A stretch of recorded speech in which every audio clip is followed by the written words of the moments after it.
Lo que descubrirás en esta historia cambiará tu forma de ver la traición familiar para siempre.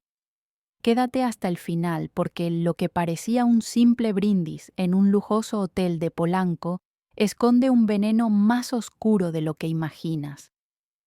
Antes de continuar, asegúrate de estar suscrito al canal y escribe en los comentarios desde dónde estás viendo este video. Nos encanta saber hasta dónde llegan nuestras historias.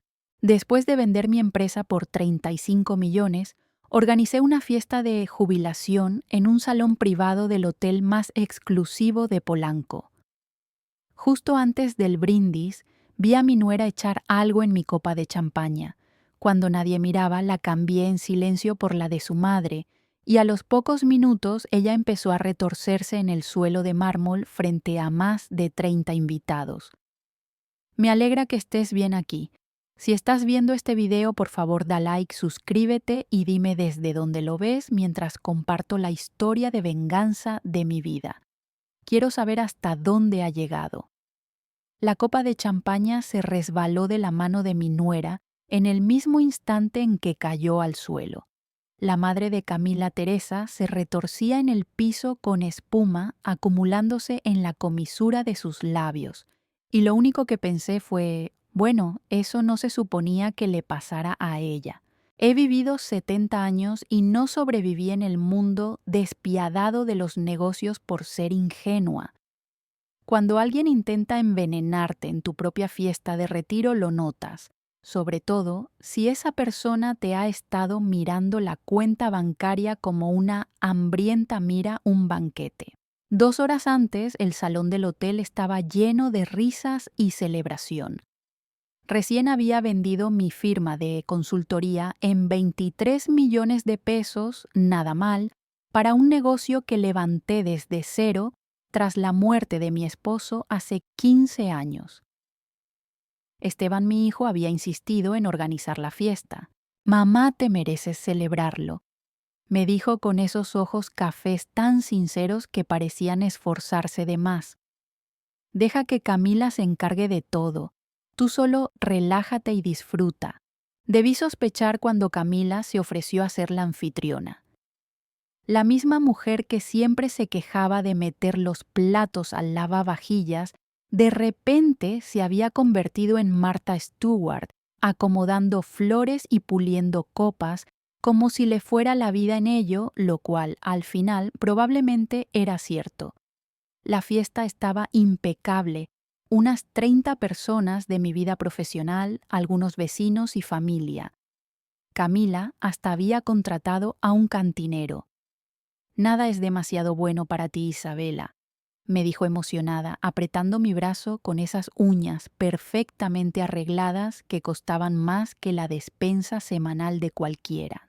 Yo conversaba con mi ex socio de negocios cuando lo vi. Camila parada junto a la mesa de champaña, mirando alrededor con nerviosismo antes de sacar un frasquito de su bolso. Sentí que la sangre se me helaba al verla vaciar el contenido en una copa específica, la que tenía una pequeña muesca en el borde que yo siempre usaba en las fiestas. Ahora una persona sensata quizá hubiera gritado llamado a la policía o la habría enfrentado en ese momento, pero he aprendido que a veces la mejor forma de atrapar a una víbora es dejarla creer que acorraló a un ratón.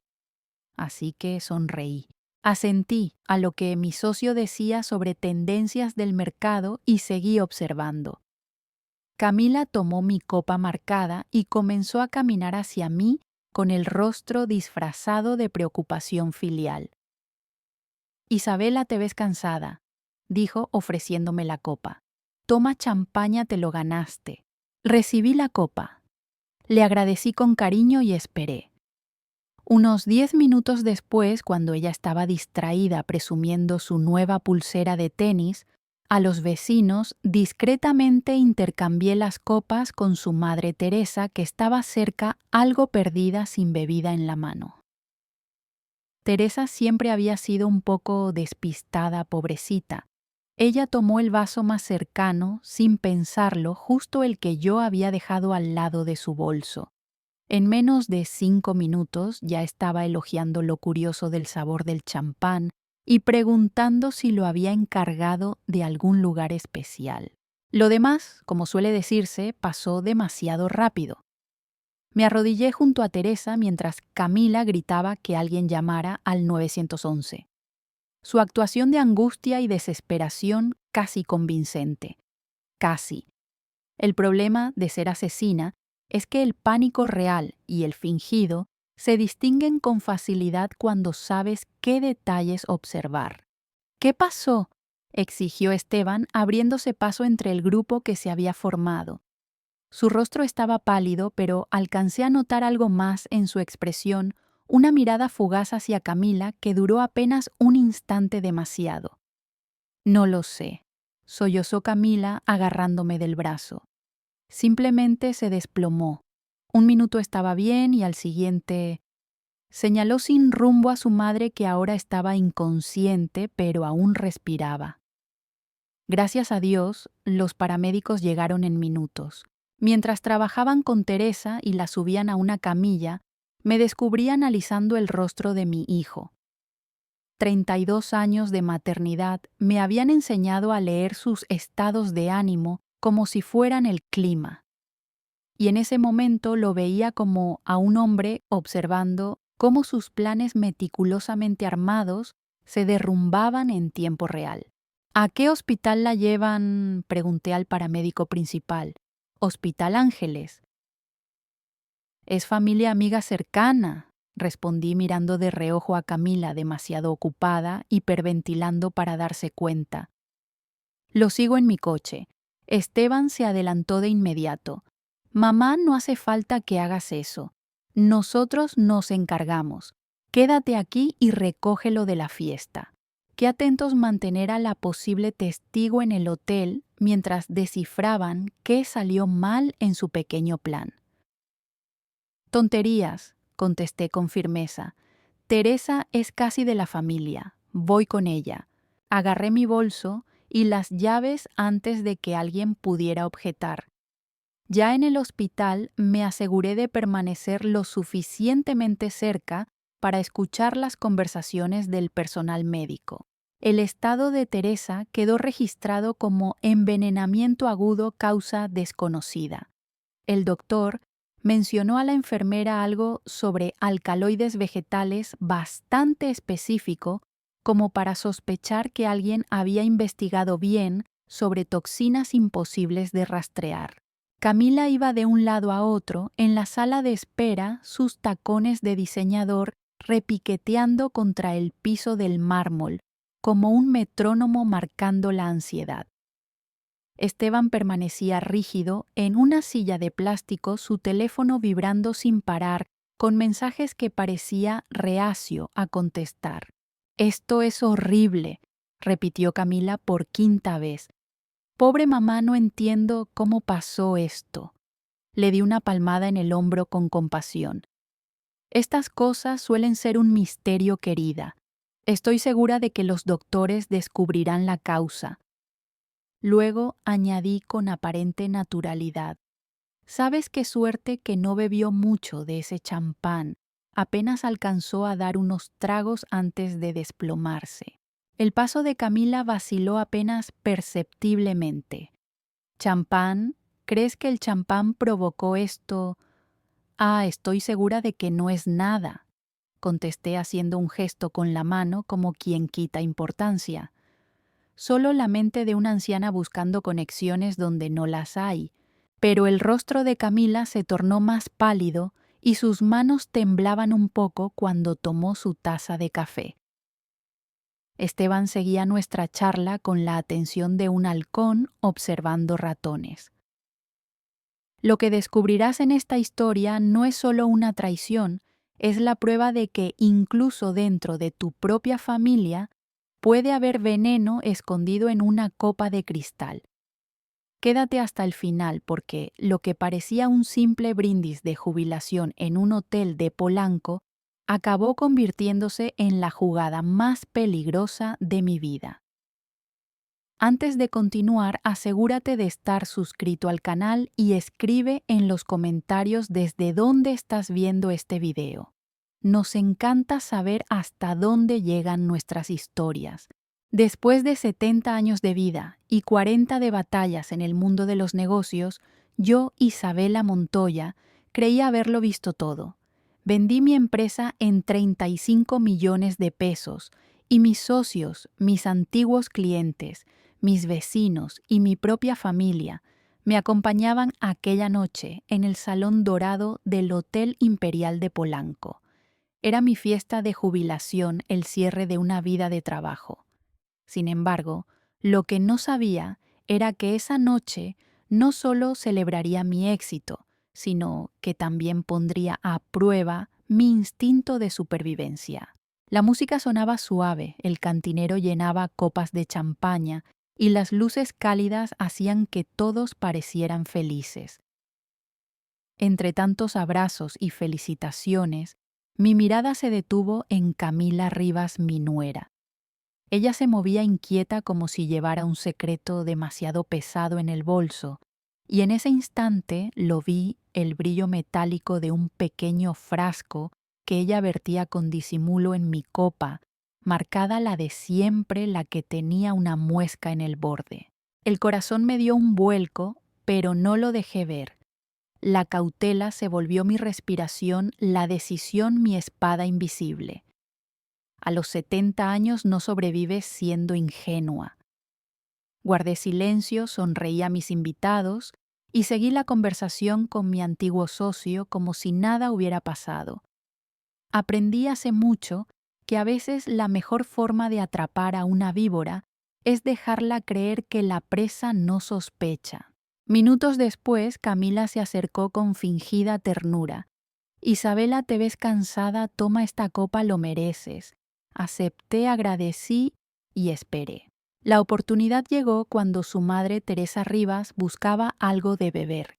Con un gesto sencillo cambié las copas. Teresa tomó la mía sin sospechar.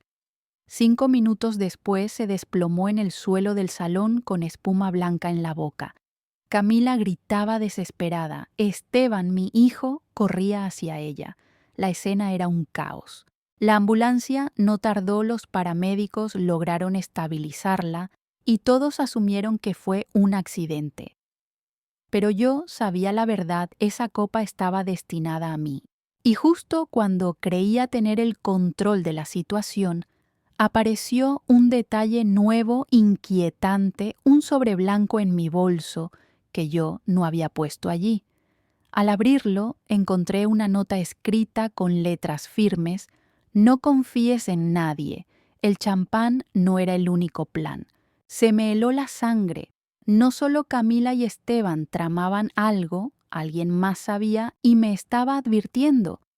¿Era un aliado oculto o un jugador más en esta partida? En el hospital, mientras Teresa se debatía entre la vida y la muerte, observé a Camila pasear nerviosa de un lado a otro y a Esteban mirando su teléfono sin cesar.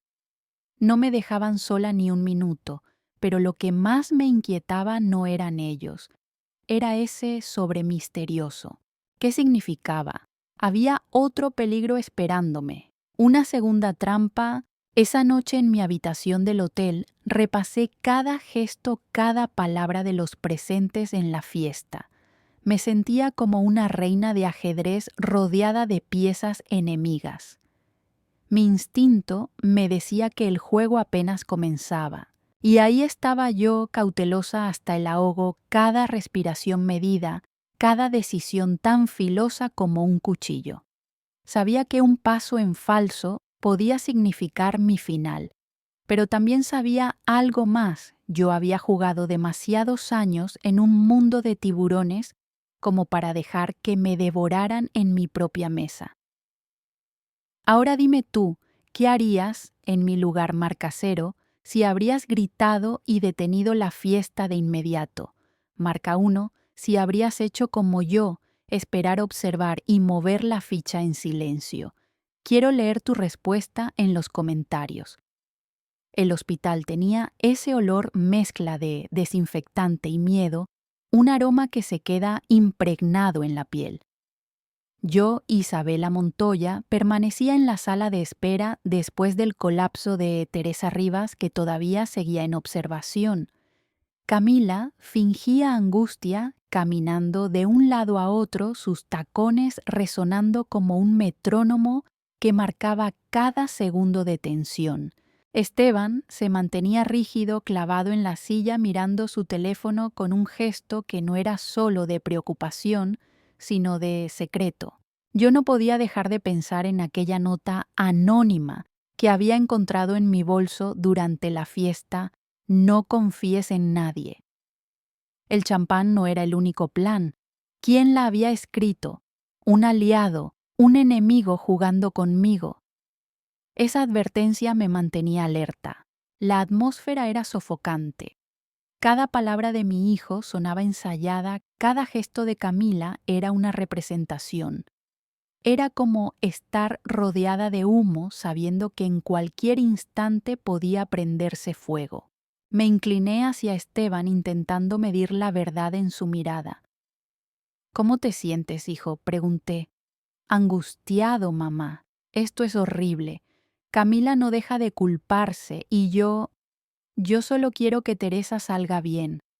Pero mientras hablaba, el teléfono vibró de nuevo en su bolsillo y vi algo, la pantalla iluminada con un nombre que me resultó desconocido: Lic. R. Salazar.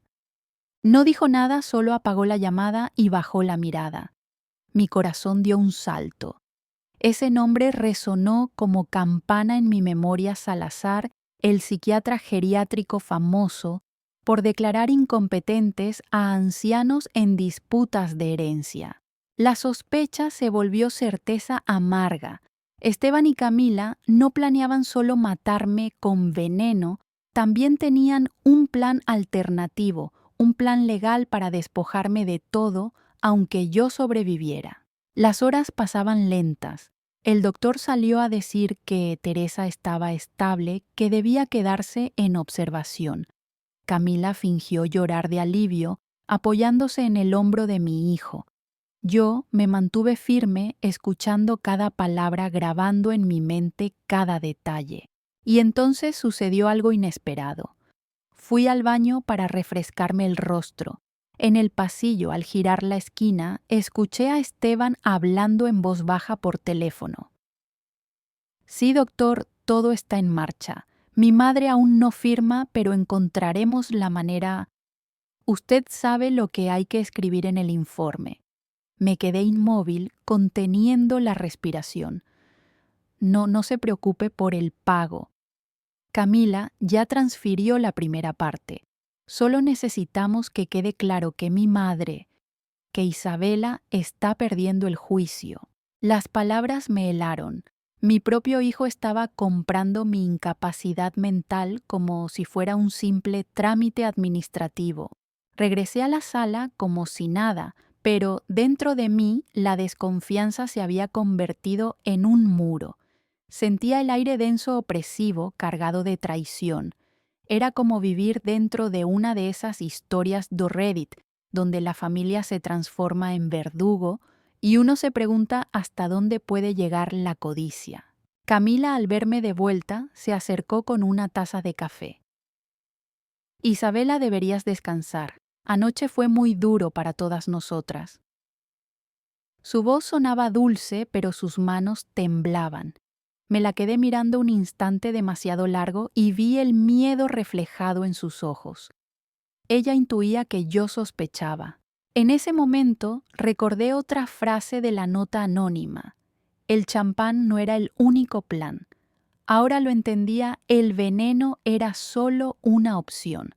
La otra era matarme en vida, robándome el control de mi propio destino a través de papeles firmados bajo presión. La noche me encontró de vuelta en mi casa, más sola que nunca, pero con la mente trabajando como un motor. Revisé viejas carpetas de mi escritorio, balances financieros, copias de testamentos.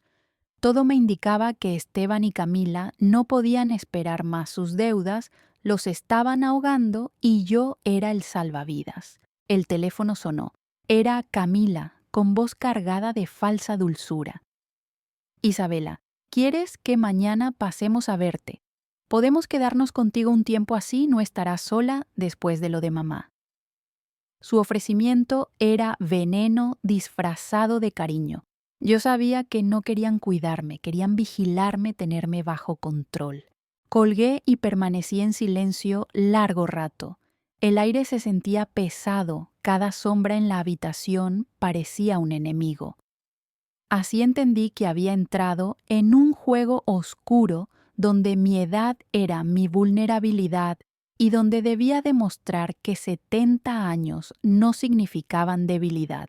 Abrí la ventana, miré la ciudad iluminada y me repetí a mí misma: la cautela es mi respiración, la desconfianza mi escudo. Si ellos habían planeado tanto tiempo mi caída, yo debía planear con el doble de paciencia su derrota. Y mientras escribía mis primeras notas en un cuaderno, un diario secreto que podría ser mi mejor defensa, pensé en algo que tal vez ustedes también se han preguntado al escucharme. ¿Cuántas de estas historias tan llenas de traición y avaricia se parecen a esas historias de Reddit que leemos en Internet, donde todo comienza con una copa o una herencia y termina en tragedia? Si esta parte de la historia te mantiene con el corazón encogido, dale un like ahora mismo. Es la mejor forma de saber que quieres seguir escuchando lo que sucedió después. Esa noche, después de escuchar a Esteban conspirar con el doctor Salazar por teléfono, entendí que había llegado el momento de actuar. No podía seguir esperando a que mi propio hijo y su esposa decidieran cuándo sería mi final. La cautela me había salvado hasta ahora, pero la verdadera victoria siempre pertenece a quien se adelanta. Me serví una copa de vino tinto, abrí mi cuaderno y escribí las primeras líneas de mi plan. Durante décadas, en los negocios había aprendido una regla de oro: cuando tus adversarios creen que tienen la ventaja, en realidad están más ciegos que nunca. Y ahora ellos estaban confiados creyendo que yo era solo una anciana fácil de manipular. El primer paso era sencillo, necesitaba información, y para eso pensé en una persona en particular, Marta Calderón, una mujer a la que había conocido hacía 20 años cuando investigaba fraudes en una empresa con la que yo iba a asociarme. Marta había sido la que destapó el caso y gracias a su perspicacia me libré de un desastre financiero. Si alguien podía ayudarme a desenmascarar a Esteban y Camila, era ella. La llamé a la mañana siguiente. Su voz grave y segura no había cambiado. «Isabela Montoya». «¿Cuánto tiempo?», me dijo con tono sorprendido. «Demasiado, Marta. Y te llamo porque necesito un favor, uno personal». Hubo una breve pausa. «Dime qué sucede. Quiero saber todo sobre las finanzas y movimientos de mi hijo y su esposa, absolutamente todo». No hizo preguntas innecesarias, solo respondió: «Dame 3 días. Y prepárate porque quizá no te guste lo que vas a escuchar». Colgué el teléfono y sentí algo que no había sentido en mucho tiempo: satisfacción. Por primera vez desde la fiesta de jubilación, no me sentía como la presa, sino como la cazadora que pone las trampas. Mientras esperaba el informe de Marta, fingí normalidad. Esteban me visitó con una caja de galletas, sonriendo como si todo estuviera bien. Camila me llamó 3 veces con la excusa de preguntarme por mi salud. Yo les contesté con calma, les agradecí cada detalle, pero dentro de mí sabía que su preocupación era puro teatro. Y yo con cada palabra amable les daba cuerda para que siguieran creyendo que me tenían acorralada. La conspiración había dejado de asustarme. Ahora la veía como una partida de ajedrez, y yo ya había movido mi primera pieza. 3 días después, Marta se presentó en mi casa con una carpeta gruesa. Se sentó frente a mí en la mesa del comedor, abrió el dossier y comenzó a hablar. «Esteban y Camila están en ruina. Su casa está hipotecada 3 veces, deben más de lo que ganan en un año. Han refinanciado préstamos y están a punto de perderlo todo. Y lo más grave, tu nuera sacó hace 6 meses una póliza de seguro de vida a tu nombre con ella como beneficiaria. $500,000. Sentí un escalofrío recorrerme la espalda, aunque ya lo sospechaba. Marta continuó. Además, encontré transferencias a nombre del doctor Salazar. Él ya emitió informes en el pasado que declararon incompetentes a clientes mayores de 70 años. Si firmas un poder notarial bajo su recomendación, lo perderás todo en cuestión de semanas. Cerré los ojos un instante. No era solo avaricia, era una ejecución calculada. Querían mi dinero, mis bienes y hasta mi libertad. Gracias, Marta. Esto confirma lo que temía, dije al fin. Ella me miró con seriedad. Tienes que protegerte, Isabela. No solo legalmente, también físicamente. Estas personas no se van a detener. Guardé la carpeta y sonreí con frialdad. Por primera vez no me temblaba el pulso. Saber la verdad era doloroso, sí, pero también liberador. Ahora tenía pruebas, nombres, fechas y documentos. Todo lo que necesitaba para jugar mi propia partida. Esa noche me senté de nuevo a escribir en mi diario secreto. Apunté cada detalle del plan, actualizar mi testamento reduciendo la herencia de Esteban a lo mínimo. Crear un fideicomiso blindado que pasara a beneficencia si alguien intentaba declararme incompetente. Filtrar discretamente a las autoridades médicas las conexiones entre Camila y el doctor Salazar. Mientras escribía, me descubrí sonriendo. Sí, sonriendo. Era el gozo frío de quien sabe que está a punto de darle la vuelta al tablero. La traición de un hijo es un dolor indescriptible, pero también puede convertirse en un combustible poderoso. Y en ese momento, mientras bebía otro sorbo de vino, comprendí algo: lo que estaba viviendo no era solo una tragedia personal. Era parte de esas historias de venganza que tantas veces había leído solo, que ahora yo era la protagonista.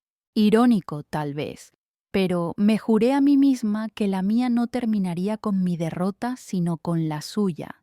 Al día siguiente, cité a Esteban a comer en nuestro restaurante favorito, el mismo donde habíamos celebrado sus logros de juventud. Llegó sonriente, nervioso, convencido de que estaba ganando, y yo lo recibí con el aplomo de una madre que ya no teme porque sabe que sus enemigos están a punto de caer en su propia trampa. Sonreí, lo miré a los ojos y pensé: esta partida ya no es tuya, hijo, ahora es mía. Si esta historia te ha mantenido intrigado hasta aquí, apóyala con un like. Así sabré que quieres seguir escuchando los próximos giros que aún guardo. El restaurante estaba casi vacío cuando Esteban se sentó frente a mí con esa sonrisa que en otro tiempo habría interpretado como cariño, pero que ahora se me antojaba una máscara. El murmullo de la cafetera, los cubiertos tintineando en la cocina, todo parecía amplificar el silencio tenso entre los dos. Mamá dijo, por fin: me alegra que hayas aceptado venir. Creo que lo mejor es que hablemos de frente. Lo miré sosteniendo su mirada como quien mide el filo de un cuchillo. Sí, hijo, es hora de hablar de frente, respondí sin apartar la vista. Saqué de mi bolso la carpeta que Marta Calderón me había entregado y la puse sobre la mesa. Esteban frunció el ceño. ¿Qué es eso? Pruebas, contesté con calma. Pruebas de tus deudas, de las hipotecas, de las pólizas de seguro que Camila sacó a mi nombre. El color desapareció de su rostro. Intentó reír, pero la risa se le quebró. No sabes de lo que hablas. Camila y yo solo queremos lo mejor para ti. ¿Lo mejor para mí?, repliqué con un tono que heló el aire. ¿Envenenarme en mi propia casa es lo mejor para mí? ¿Declararme incompetente con la ayuda de un médico comprado? La tensión se volvió palpable. Sentí que el tiempo se ralentizaba, como si el mundo aguardara mi siguiente palabra. Esteban tragó saliva, miró alrededor y bajó la voz. Mamá, no entiendes. Todo esto era para protegerte. La furia contenida me recorrió el cuerpo. Protegerme, dices, cuando me convertiste en tu presa. Yo te di todo educación, casa, apoyo. Y ahora me pagas con traición. Sus ojos se humedecieron. Por un momento dudé si estaba viendo a mi hijo arrepentido o a un hombre atrapado que buscaba escapar. Y entonces ocurrió algo inesperado. Una voz cansada pero firme interrumpió nuestra discusión. Isabela tiene razón, Esteban, no sigas mintiendo. Me giré sorprendida. En la mesa contigua estaba Carmen Rivas, la madre de Camila. Se apoyaba en un bastón pálida todavía por el envenenamiento, pero con una claridad que no esperaba. Carmen, ¿qué haces aquí?, pregunté. Vine porque necesitaba hablar contigo, y parece que el destino quiso que escuchara esto. La mujer respiró hondo antes de continuar. Vi a mi hija manipular tu copa aquella noche. Pensé que estaba alucinando por el mareo, pero no. Ella me miró directo a los ojos mientras lo hacía. El silencio cayó como una losa. Esteban se puso de pie bruscamente. Eso no es cierto. Estás confundida, mamá. Estabas enferma, desorientada. No, Esteban, replicó Carmen con lágrimas en los ojos. No estoy confundida. Mi hija quiso matar a Isabela y tú lo sabías. El mundo pareció detenerse. Yo respiraba con dificultad, sintiendo que el aire del restaurante se volvía irrespirable. Esa era la confirmación que necesitaba, la última pieza del rompecabezas. ¿Lo escuchas, hijo?, dije en voz baja. No soy la única que lo sabe.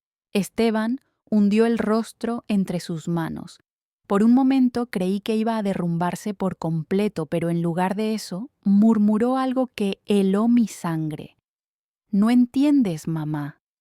No teníamos otra salida. Camila me convenció. Las deudas, los bancos, todo se nos vino encima. Ella dijo que era la única manera y lo aceptaste. Mi voz salió rota, desgarrada. ¿Aceptaste que tu esposa planeara la muerte de tu propia madre? Esteban no contestó. Sus hombros temblaban, sus ojos se llenaron de lágrimas. Pero ya era tarde. Las lágrimas no borraban la traición. Carmen me tomó la mano. Isabela no está sola en esto. Yo también he sido víctima, aunque de otra forma. Mi propia hija me usó como escudo.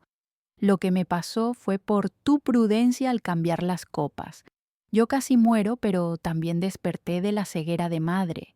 La tensión era insoportable. Éramos 3 mujeres atrapadas en una red de avaricia y engaños, y en medio de todo, mi hijo quebrado entre la culpa y el miedo. Lo miré una última vez con una mezcla de amor y furia. Esteban, aún eres mi hijo, pero has cruzado una línea de la que no hay regreso. Ahora tendrás que enfrentar las consecuencias. Él levantó la vista desesperado.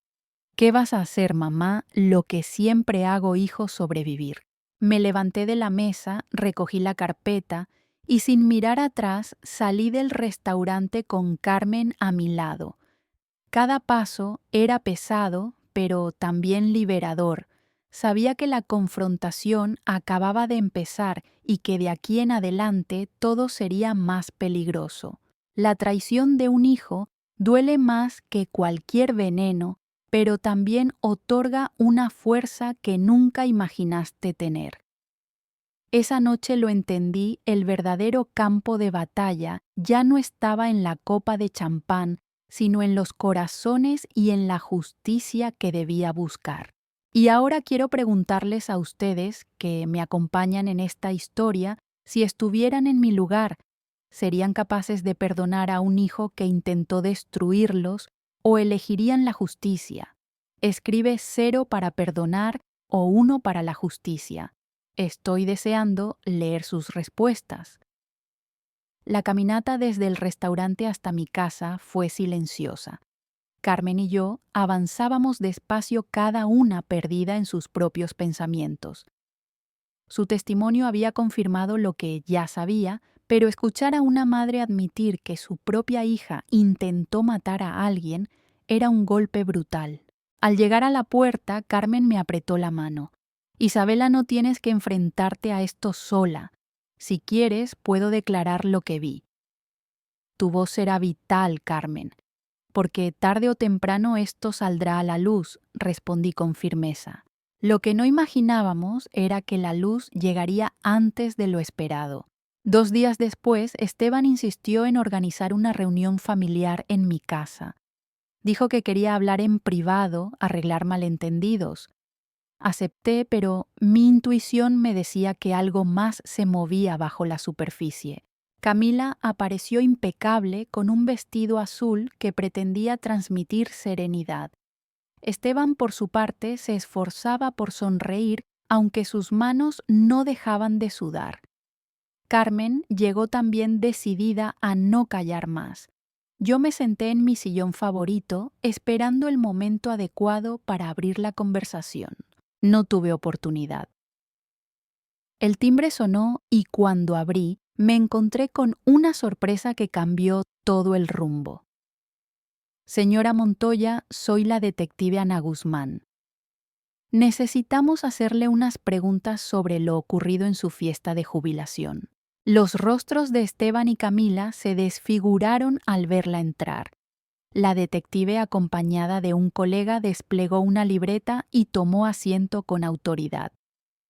Hemos recibido un informe toxicológico del hospital, comenzó. La señora Teresa Rivas no sufrió un desmayo común, sino envenenamiento por extracto de adelfa, una sustancia letal. El silencio fue tan espeso que parecía asfixiar. Camila se llevó la mano al pecho. Eso es imposible. Seguro se confundieron de muestra. Ana Guzmán la miró sin pestañear. Analizamos también el champán que quedó en su casa, señora Montoya. Contenía la misma toxina. Esteban intentó intervenir. Detective, debe haber un error. Nadie en nuestra familia haría algo así. Pero la detective levantó la mano. Curiosamente, la copa más contaminada no era la que bebió la señora Teresa, sino la que llevaba una marca en el borde, una muesca pequeña. ¿Le suena familiar, señora Montoya? Asentí. Sí, detective. Esa es la copa que yo siempre uso en mis celebraciones. Camila palideció. Carmen, en cambio, se enderezó y alzó la voz con valentía. Yo vi a mi hija manipular esa copa. Ella vació un frasquito dentro antes de ofrecérsela a Isabela. Camila se giró hacia su madre furiosa. Mamá, estás delirando.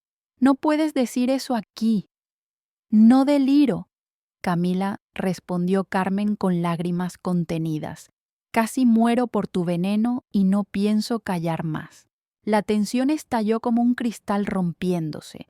La detective tomó nota mientras el ambiente se volvía insoportable. Esteban golpeó la mesa con rabia contenida. Basta ya. ¿Qué intentan conseguir con todo esto? Yo lo miré directamente con una calma que ocultaba la tormenta en mi interior. La verdad, dijo. Nada más que la verdad.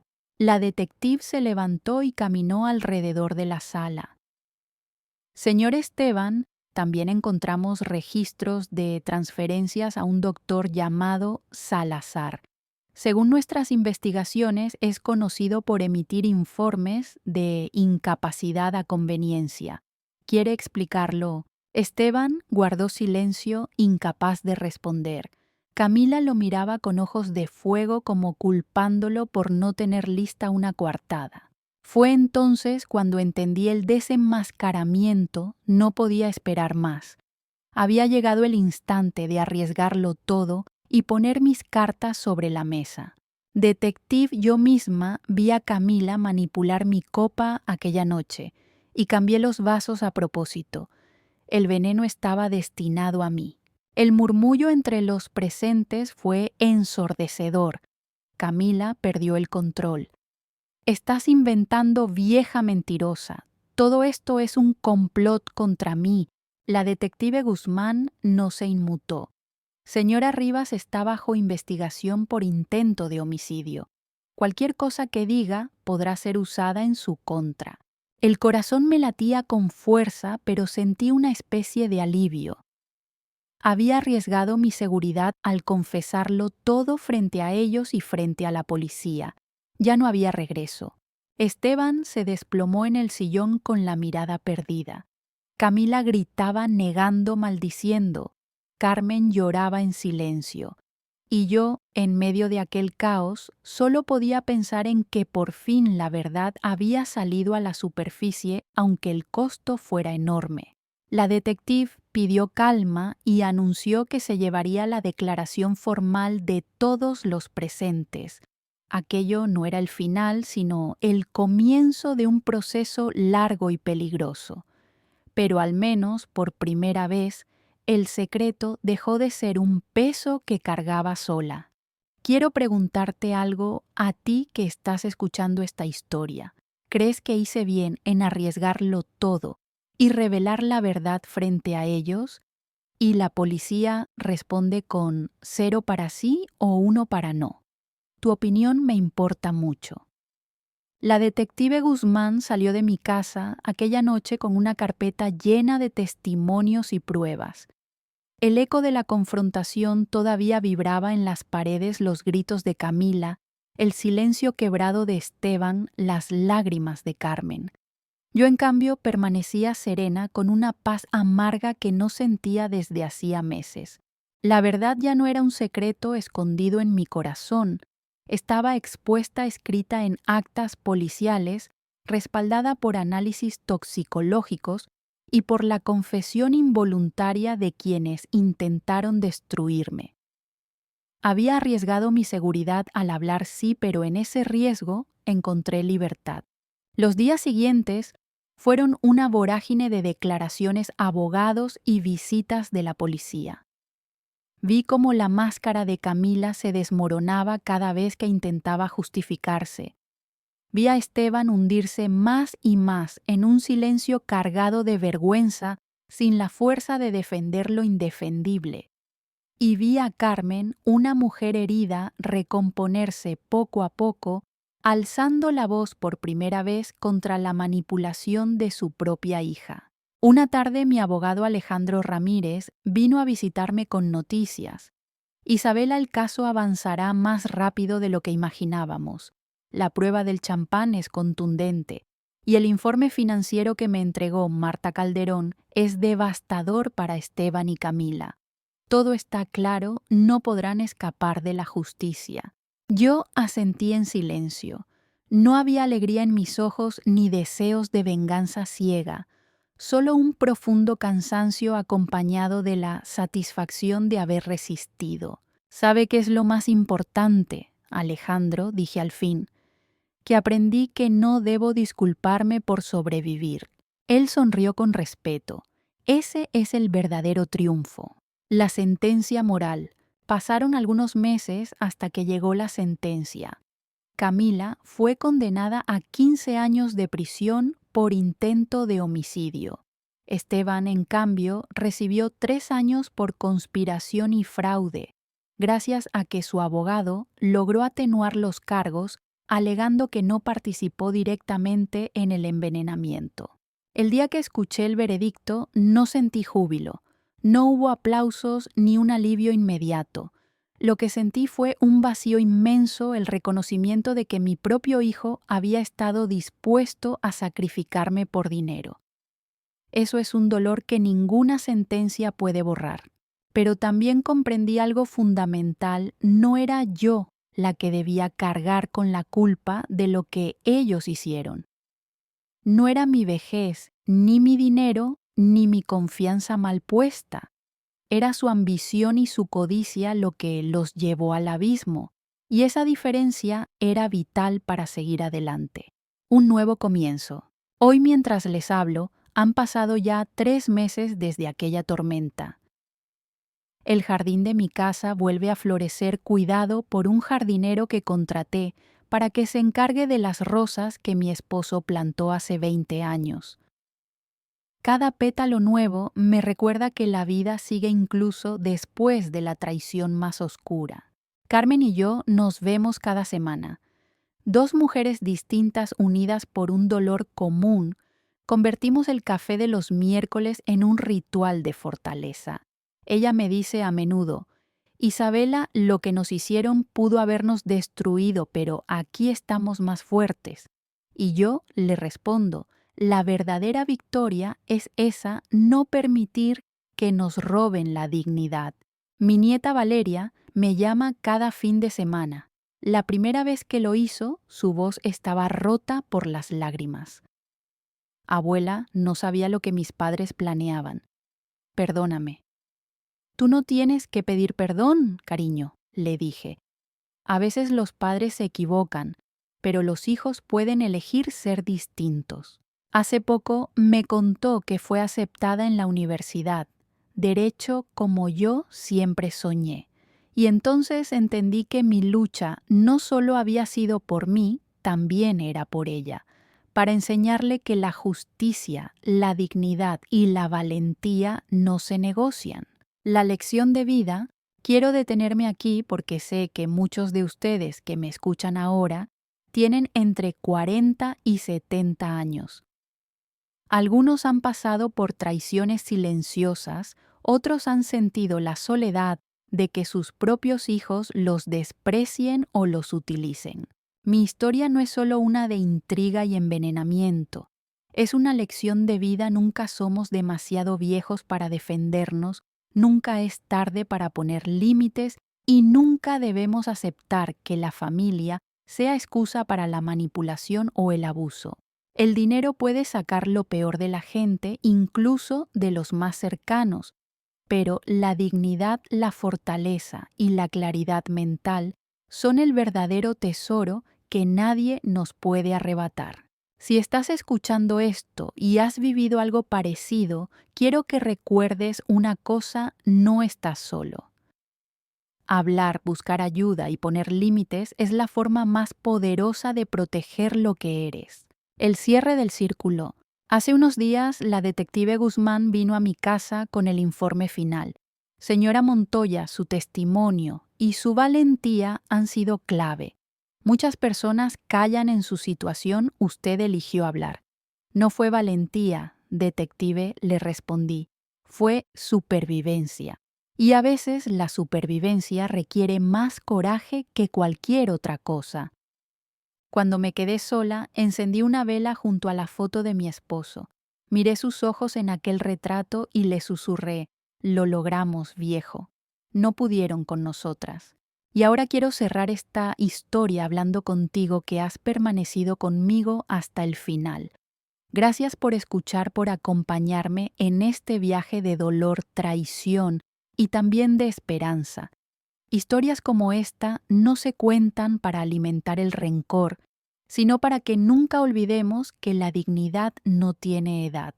Si esta historia te hizo reflexionar, te invito a que te suscribas al canal, que dejes un comentario contándome desde dónde nos acompañas y si alguna vez has vivido algo parecido. Me encantaría leer tu experiencia. Y por supuesto, no olvides dar like a este video, es la mejor forma de que sepamos que estas historias significan algo para ti. En la pantalla final te dejo 2 de nuestras historias más queridas del canal. Estoy segura de que te van a sorprender tanto como esta, porque al final la mejor venganza no es el rencor, sino vivir bien libres y dignos sin que nadie decida por nosotros. Esa es la lección que me llevo y que espero que también tú guardes en tu corazón.